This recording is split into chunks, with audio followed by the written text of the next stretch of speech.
আমরা গত ফেব্রুয়ারিতে জামাত ইসলামের মনোনয়ন ঘোষণার পর থেকেই মাঠে ময়দানে আমরা চষে বেড়াবার চেষ্টা করেছি।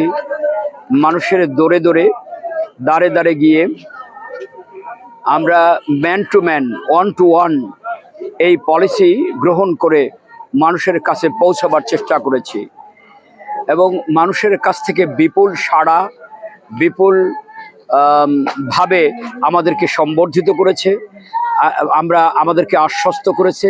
তারা বলছে এই হাওয়া পরিবর্তন করব, এই বিদ্যমান ব্যবস্থাপনা পরিবর্তন করে আমরা একটি নতুন সমৃদ্ধশালী একটা কল্যাণ রাষ্ট্র তৈরি করবার জন্য জামাতকেই ক্ষমতায় দেখতে চাই। নির্বাচনী ব্যানারটা ছিঁড়েছে।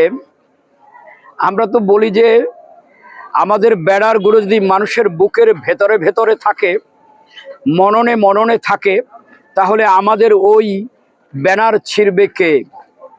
যে ব্যানারটা ছিল ঝুলন্ত, যা বাতাসে দুলছিল, সেটা ছিঁড়ে ফেলতে পেরেছে। কিন্তু মানুষের হৃদয়ে থাকা, হৃদয়ে বিদ্যমান ওই ব্যানারগুলো আর কেউ ছিঁড়তে পারে নাই। দাঁড়িপাল্লা আছে এবং মানুষের হৃদয়ের ভেতরেই থাকবে ইনশাআল্লাহ।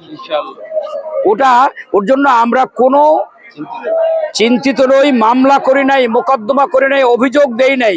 তাদেরকে আপাতত যেহেতু সীমাবদ্ধ জায়গায় তারা আছে, সীমা লঙ্ঘন করে নাই, ওটার জন্য কোনো অভিযোগ করে নাই। আমরা পর্যবেক্ষণে রাখছি, পরবর্তী পর্যায়ে প্রয়োজনীয় পদক্ষেপ নেব ইনশাআল্লাহ। চতুর্পাশে দুজন প্রার্থীর মধ্যে কিছু কথা কাটাকাটি চলছে, ক্ষেত্র বিশেষে কিছু অফিস ভাঙচুরের কথাও আমরা শুনি। আমরা তাদের প্রতিও অনুরোধ জানাবো, আমরা প্রত্যেকে সহনশীল আচরণ করব, প্রত্যেককে সম্মান করব, মর্যাদা দেব। প্রত্যেককে যদি প্রত্যেকের সম্মানকে অটুট রাখতে চাই, সম্মান দিতে পারি, তাহলে পরে আমরা গণতন্ত্রের যে সহনশীল অবস্থা সেটাকে প্রকৃত পক্ষে লালন করতে পারবো, পরিচর্যা করতে পারবো এবং সেটাকে এক অনন্য উচ্চতায় নিতে পারবো। আশা করি ইসলামী আন্দোলন বাংলাদেশ, যেটাকে চরমোনাই বললেও আমরা চিনি, ইসলামী আন্দোলন বাংলাদেশ বললেও আমরা চিনি, তারা আমাদের বন্ধু, আমাদের ভাই, তারা মুমিন, তারা আমাদের সাথে ছিলেন, ঐক্যবদ্ধ বাংলাদেশ এই জোটেই ছিলেন এবং কোনো একটা জায়গায় টেকনিক্যাল কোনো সংকটের কারণে আজ তারা জোটের বাইরে আছেন।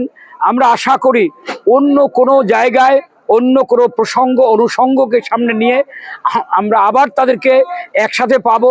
ঐক্যবদ্ধ এক বাংলাদেশ তৈরিতে, বাংলাদেশ বিনির্মাণ করবার জন্য তাদেরও বাংলাদেশ লেবার পার্টি আছে। এ কারণে 10 দল এখন 11 দলে পরিণত হয়েছে এবং আপনারা ইনশাআল্লাহ অপেক্ষা করুন, নতুন চমক আসছে। এটা 11 না, এটা 12 প্লাসও হতে পারে। সেই পর্যন্ত দয়া করে সাংবাদিকদেরকে ধৈর্য ধারণ করব এবং আমাদের বন্ধুদেরকেও বলবো, দয়া করে সেই চমকের জন্য প্রতীক্ষা করুন। ইনশাআল্লাহ নতুন এক হাওয়া বদলের প্রক্রিয়া চলছে। এই প্রক্রিয়ায় ইনশাআল্লাহ এখানে এই হাওয়া বদলের প্রক্রিয়া সুনিশ্চিত হবে এবং আমরা সরকার গঠনের জন্য ধীরে ধীরে বিজয়ের বন্দরের দিকেই পৌঁছাচ্ছি।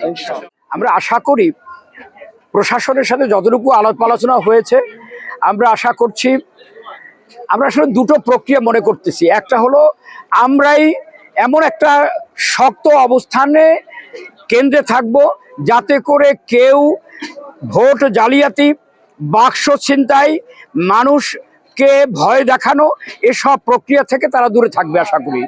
এরপরে হলো প্রশাসনকে সহযোগিতা করব, প্রশাসনকে আমরা চেষ্টা করব প্রশাসনকে ব্যবহার করে একটা নিরপেক্ষ, একটা লেভেল প্লেইং ফিল্ডকে নিশ্চিত করবার জন্য প্রয়োজনীয় ব্যবস্থা তারা নিশ্চিত করবে ইনশাআল্লাহ। গলাচিপা সংবাদকে আমরা ধন্যবাদ জানাচ্ছি।